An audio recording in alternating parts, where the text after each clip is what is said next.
E depois dos 25 anos, em média, a neuroplasticidade cai muito. Tanto é que você pegar um moleque de 10 anos, botar morar nos Estados Unidos, na Alemanha, sei lá. Cara, 1 ano ele tá falando a língua de lá. Sem cursinho, sem curso. Agora bota um marmanjo de 35. Cara, 10 anos com curso e olha lá ainda, vai falar com sotaque. Depois dos 25 anos, em média, as mulheres um pouquinho mais cedo, o cérebro ele meio que concreta. Ele termina de amadurecer o córtex pré-frontal, que é a última região do cérebro a amadurecer. E é mais difícil você induzir mudança na circuitaria.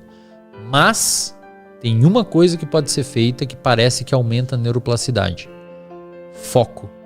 Você tem que focar, tipo, essa palavra significa isso significa isso significa... Aí vai acontecer uma mudança estrutural do seu cérebro.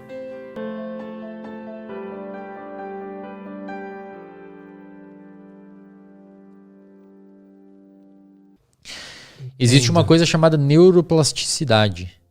Neuroplasticidade é a mudança do seu cérebro frente a experiências que você tem na vida, né? Inclusive, é via mecanismos neuroplásticos que o seu cérebro, por exemplo, diminui aqueles tônus dopaminérgicos. Pensa assim, ó, o seu cérebro, ele responde ao que você dá para ele. Por quê? Porque existe a neuroplasticidade. A neuroplasticidade ela é muito alta em alguns períodos, principalmente até os 25 anos em média.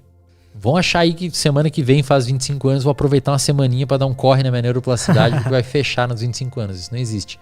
Mas o que a gente sabe hoje é que depois dos 25 anos, principalmente na idade adulta, é mais difícil você induzir neuroplasticidade numa pessoa.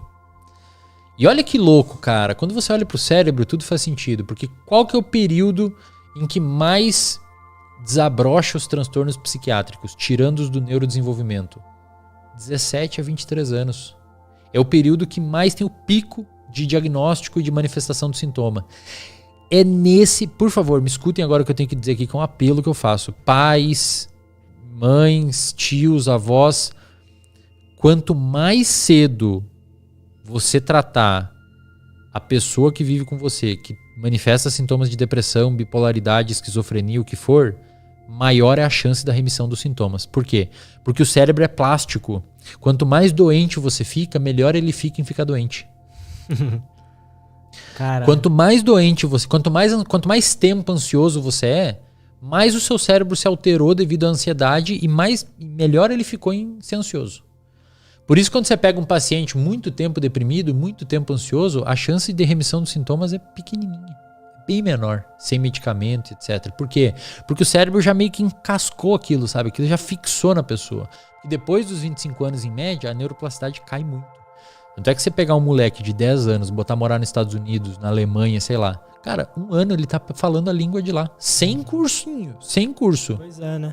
Agora bota um marmanjo de 35. Cara, 10 anos com curso e olha lá ainda, vai falar com sotaque. Por quê? Depois dos 25 anos, em média, as mulheres um pouquinho mais cedo, o cérebro ele meio que concreta, ele fecha, digamos assim. Ele termina de amadurecer o córtex pré-frontal, que é a última região do cérebro a amadurecer, e é mais difícil você induzir mudança na circuitaria. Mas tem uma coisa que pode ser feita que parece que aumenta a neuroplasticidade.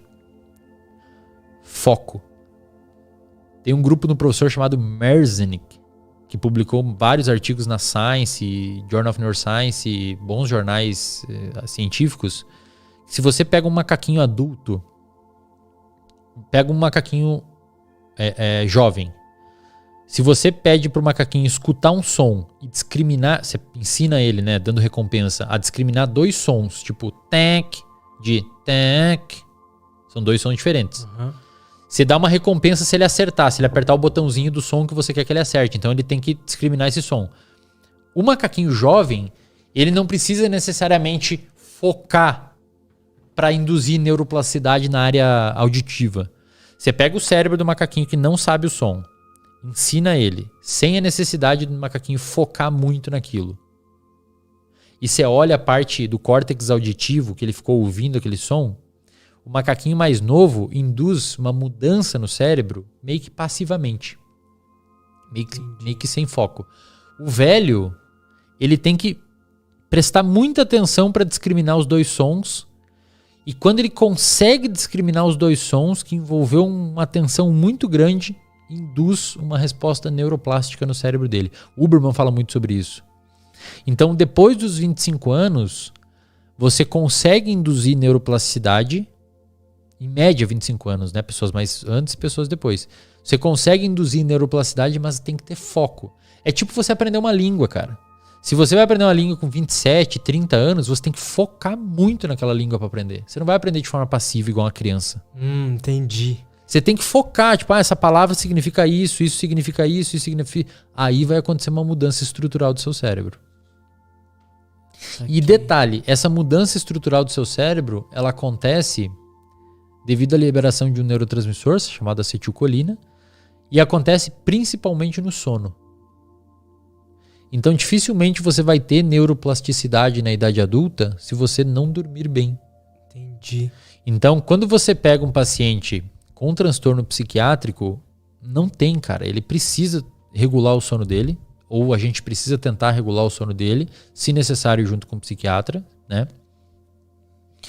Se você pega uma pessoa da comunidade de alta performance, por exemplo, via de regra, eles dormem muito bem. Dormir bem é algo meio relativo, né? No sentido de horas. É relativo no sentido de horas. Pelo que a gente vê, um adulto precisa, pelo menos, para não ter nenhum tipo de déficit, 7 horas de sono. Só que não basta ter as 7 horas, você tem que passar pelos ciclos do sono. Você tem 5 ciclos de sono e 4 estágios. Alguns autores botam 3, outros botam 4. Então, quando você está acordado, você induz o sono, você começa a entrar num sono ali, você entra num sono mais superficial, e cerca de mais ou menos 20 minutos, 30 depois você entra no primeiro estágio de sono. Depois de 1 hora, 1h20, você entra no sono profundo. Que é aquele sono que a pessoa tá apagadaça. Tem que mexer para acordar, a pessoa tá desligada. Isso é mais perto que a gente tem do coma. O sono profundo é o mais perto. Não. O REM é o sono é mais em cima. Aí você vai no sono profundo. A ideia é que você fique pelo menos 1 hora. O ideal, 2 horas no sono profundo. E o que vai modular esse sono profundo, se você faz atividade física, se você come bem, se você se expõe à luz natural. Pega uma pessoa e tira a luz natural dela, o Matthew Walker faz muito isso. Tira a exposição da luz natural ao sol da pessoa, o sono profundo dela cagou. Caralho. Já vai zoar todo o sono profundo. Pega uma pessoa e bota a fazer aeróbico. Parece que exercício aeróbico é um pouquinho ainda melhor que musculação para induzir sono profundo. E cara, você precisa do sono profundo, porque é ali que acontece o seu reparo do corpo de uma maneira geral. Se você dorme pelo menos 2 horas em sono profundo, você acorda novo, zerado assim. Se você dorme e não pega o sono profundo, você pode dormir 9, 10 horas que acorda cansado. É aquela pessoa que dorme meia-noite, acorda 11 da manhã e destruído. Por quê? Porque não alcançou o sono profundo. Ficou só no superficial. Então, um ciclo de sono normal é o quê? Entrou no sono, primeiro estágio depois de 20, 30 minutinhos. Sono profundo, 1h20 depois você entra no sono profundo. Aí você começa a subir. Volta para os estágios superficiais e chega no quase acordado, que é o sono REM. Sono REM, ele é mais ou menos como se você tivesse acordado, cara. É onde você sonha. É onde aumenta a sua noradrenalina, é onde você mexe um pouco e às vezes você até acorda. É normal às vezes acordar durante a noite, pelo menos umas 2, 3 vezes, mas é aquela acordada que você abre o olho assim, dá uma olhadinha e volta. É quase como você nem lembra às vezes que acordou. Aí depois você desce de novo, às vezes você nem vai mais até o profundo, e às vezes entra no profundo só no primeiro ciclo de sono. Sobe de novo pro REM, desce de novo, sobe de novo pro REM. E aí quando você tá no último ciclo do REM, você acorda. Aí você desperta de manhã. Caralho. Por isso que você sempre acorda depois de um sonho. Você tava no REM antes. Mano. Você tá sonhando assim, aí despertou. O ideal, cara, é que você acorde no final desse último ciclo. Porque se você acordar cansado, moído, exausto, do ponto de vista cerebral, não físico, treinou, correu uma maratona, vai acordar cansado. Mas do ponto de vista cerebral, acorda fadigado, você não está passando pelos sonos e corre o risco de você estar acordando no meio do sono profundo. Você não vai acordar no meio do sono profundo sozinho. Mas às vezes você tá apagadaço de manhã assim na cama e toca o despertador, você... Jesus! Tem que levantar, às vezes você acordou no meio do sono profundo. Por quê? Porque o seu ciclo está todo zoado. Se você tem um ciclo de sono bonitinho que passa por todas as fases, 7 horas você acorda naturalmente, se você não tem nenhum tipo de transtorno, você acorda naturalmente e descansado. 7 horas de sono.